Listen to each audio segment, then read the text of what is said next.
नवंदेरो में बदअमनी की बाहि खिलाफ शहरी एक्शन कमेटी के सॾ ते सियासी समाजी मज़हबी जमातनि वापारनि पारां मुज़ाहिरो कयो वियो। रिपोर्ट करे रहियो आहे नूर मोहम्मद सूमरो।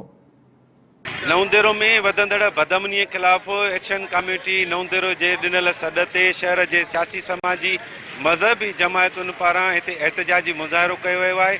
अचो त हिन मुज़ाहिरे में शामिल मुज़ाहिरीन सां ॻाल्हि ॿोल करियूं त उन्हनि जो वधीक छा चवणु आहे। ॻाल्हि इहा आहे त नवंदेरो काफ़ी टाइम खां बदअमनीअ जी आहे। पुलिस जो जेको रवैयो आहे उहो गैर ज़िम्मेवाराना आहे। छाजे करे त पुलिस ॾोह जे कढ ई कोन थी पए, इन्वेस्टिगेशन करे ई कोन थी। जेकॾहिं को ॾोह हिकिड़ो अधु हिते इन करे त घरनि जूं चोरियूं बि आहिनि, मोटरसाइकिलनि जी फुरियूं बि आहिनि ऐं हिते बाज़ार जी फुर बि आहे। जेकॾहिं को ॾोह ज़ाहिर बि थिए थो त पुलिस उनखे थी चए त अधु वठो, या जेको आहे संजीदगीअ सां उहे चोर ज़ाहिर बि नथा थियनि। नवंदेरो शहीदनि जो शहर आहे, हिन शहर जे ई करे हीअ सिंध गवर्नमेंट क़ाइमु आहे। जेकॾहिं हितां जी अहिड़ी सूरत हाल आहे त आख़िर सॼी सिंध जो छा हाल थींदो।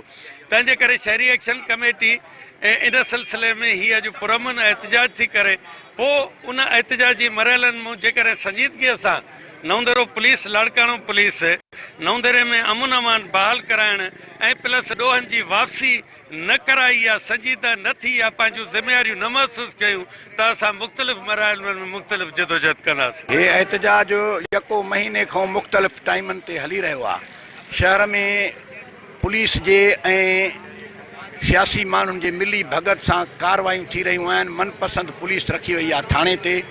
जमादार ऐं सिपाही थाणो था हलाइनि। माण्हुनि जे घरनि में वारदातूं थियनि थियूं, वॾा वॾा ॾोह थियनि था ऐं उहे पकड़जनि पिया था। पुलिस वरी पोइ उन्हनि खे थी चए त मूं अधु वठो या चोथों हिसो वठो। हाणे इन ते शहरी जेको आहे बिर थिया आहिनि ऐं चवनि था त जेकर त को अहिड़ो को वॾो को एहतजाज कयूं जो शहर मुसलसल बंदि रखूं। सो इन सिलसिले जी हीअ कड़ी आहे जो को एहतजाज त जेकॾहिं असां हेॾो वॾो सुधरियल शहर जेको सूबे ते मुल्क ते हुकूमत कंदो रहियो आहे पाकिस्तान ते, उतां जे माण्हुनि खे अमुन कोन्हे, रोज़ ॾोह आहिनि, तोड़ जो एहतजाज बि आहिनि, पर इन दौरान ॾोह आहिनि। पुलिस जेका आहे उहा इहा थी चए त असां बेवस आहियूं, वॾा असां आहियूं सियासी माण्हुनि जे चंबे में, असां छा कयूं, जंहिंखे पकड़ियूं था उनजा हथ कढाया था वञनि त असां हाणे उन में छा था करे सघूं। सो मां ख़ुदि अॻ में बि जॾहिं ॿाहिरि हुयुसि त मां ॿुधायो DIJ त हीअ सूरत हाल आहे। सो SP ऐं इहे जेकॾहिं अहिड़ी सूरत हाल आहे त यकीनन शहर तबाह थींदा, ॻोठ तबाह थींदा। इहा शइ आहे, इहो इन सिलसिले जी हिकिड़ी कड़ी आहे। नवंदेरे शहर मां गुज़िरियल केतिरे टाइम खां जेके ॾोह वारदातूं थियूं आहिनि उन्हनि जो वापसि न थियणु ऐं माण्हुनि खे ख़ातिर ख़्वाह जवाबु न मिलणु, न उन्हनि जो FIR जो कटिजणु, न वरी जेके चोरियूं कुझु वापसि थियनि बि थियूं त उन्हनि जा चोर ज़ाहिर कोन था कया वञनि। असां इन सॼी शइ जो जेको आहे ज़िम्मेवार हुकुमरान धुर खे था सम्झूं, जेके हिते पंहिंजा सिफारिशी पुलिस ऑफिसर रखाइनि था पंहिंजे मर्ज़ीअ ते। जेकॾहिं रखायो था त उन्हनि खां कम बि त उहो ई वठो न। हू सिर्फ़ु चाहिनि था त असांजे दरनि ते बीठा हुजनि, बाक़ी आम माण्हूअ खे को बि रिलीफ न मिले। उन जे करे असां शहरी एक्शन कमेटी ऐं PP शहीद भुट्टो इन ई हवाले सां अवल बि एहतजाज कया आहिनि। अॻिते बि असां माण्हुनि सां गॾु रहंदासीं जेसीं ताईं माण्हुनि जा थियल ॾोह वापसि नथा थियनि ऐं उन्हनि जी हक़ीक़ी तौर ते जांच नथी कई वञे। अॼु जे एहतजाज मक़सदु अमन क़ाइमु करणु आहे। एक्शन कमेटी नवंदेरे तरफ़ां सभु पार्टियूं गॾु आहिनि ऐं नवंदेरे शहर जे मेन चौक ते म्यूनिसिपल कमेटी गेट ते बीठल आहिनि। उन जे करे जेको आहे असां इहो था चवणु चाहियूं त असांजो पाकिस्तान जो जेको वफ़ाक़ी वज़ीर ख़ारिजा आहे मोहतरम बिलाल भुट्टो साहिबु ज़रदारी ऐं सिंध जो जेको वज़ीर आला सिंध आहे सैयद मुराद अली शाह, सिंध में हुकूमत बि पीपल्स पार्टी गवर्नमेंट जी आहे। ऐं उन खां पोइ जेको आहे पोइ बि नवंदेरे शहर जी जेका तबाही थी आहे ऐं जॾहिं त वज़ीर आज़म जो शहर आहे, शहीदनि जो शहर आहे, उन शहर जी इहा सूरत हाल आहे जो घर में न को रही थो सघे, घर में फुरियो थो वञे दुकाननि ते। उन खां पोइ मोहतरम फरहान अली कौर जो जेको आहे चौहान ऐं कौर चौहान साहिबु उनखे जेको जुदा फुरियो वियो आहे। घर स्कूटर भाॼी रखण वियो पंहिंजे गेट जे दर ते, त हुनजे स्कूटर काइजी वियो। मोहतरम शहीद अहमद कौर जेके फुरियो आहे उनखे बि का शइ वापसि न मिली आहे। मोहतरम डॉक्टर सलीमुल्लाह साहिब खे जेको फुरियो वियो उनखे बि का शइ न मोटी वापसि न मिली आहे। इन करे असां इहो मुतालबो करणु था चाहियूं सिंध हुकूमत खां त को पंहिंजो हिनखे इहे शइ वापसि कराए ॾिनियूं वञनि ऐं नवंदेरे शहर खे अमन फ़राहम कयूं वञे। छो त हिन वक़्तु सिंध हुकूमत न माण्हुनि खे रोज़गार थी ॾिए, न नौकिरी थी ॾिए, न माण्हुनि जा मसइला हल थी करे, पर माण्हुनि खे रहण जो हक़ थो ॾिए, ज़िंदा रहण जो, त उनजी जान माल इज़त महफ़ूज़ रही सघे। त एक्शन कमेटी सख़्तु रद्द अमल जो फ़ैसिलो कंदी। ॾींहं राति जेकी हिते वारदातूं चोरनि जी लुटमार हले थी ऐं उन में का बि माना रिज़ल्ट नथी मिले, माण्हू बेआरामी आहिनि, चोरियूं एतिरियूं थी वियूं आहिनि जो हद खां वधीक, उन जी का बि मोट कान्हे का, पुलिस उन में को बि एक्शन नथी खणे।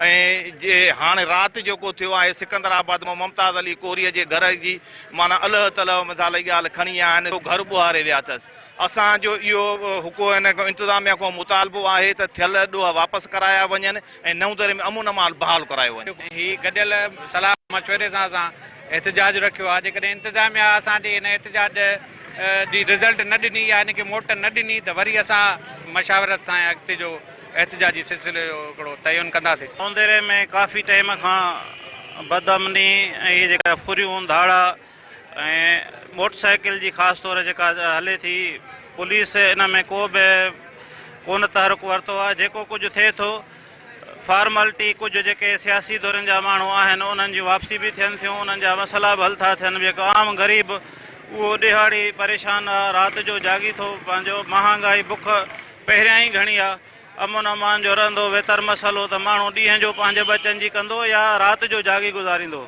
असां हुकूमत खां पुरज़ोर अपील था कयूं पुलिस खे चेक कयो वञे त छो असांजे शहर में बदअमनी, शहीदनि जे शहर में अहिड़ो ज़ुल्म लॻो पियो आहे, त इन जी वधि खां वधि इंक्वायरी कराए ग़रीबनि सां जेको थियल ॾोह आहे उहो वापसि कयो वञे। कॉपरेट ताईं ताउन जी हद ताईं अचूं त कॾहिं बि पुलिस जे तरफ़ां असां सां राब्तो बि न कयो वियो आहे, छो त इहो जेको विच में 1 लख रुपए जी आश थी उहा बि कहिड़े बुनियाद ते हुननि असांखे आश कई। बाक़ी उन खां पोइ असां सां को बि तावन न कयो वियो आहे। ऐं असांजी चोरी जेका हुई तव्हांखे मां अॻु में ॿुधायो त 2.5 लखनि ताईं चोरी हुई मुंहिंजी, पर ₹1 रुपयो ॾेई ऐं हो पिया चवनि त तव्हांखे बसि इहा रिकवरी पूरी मिली वई। पोइ मां इहो वठण खां इनकार कयो ऐं मां हाणे बि SSP साहब ऐं पंहिंजो DIG साहब खां गुज़ारिश था कयूं त असांखे मुकमिल चोरी वापसि कराई वञे।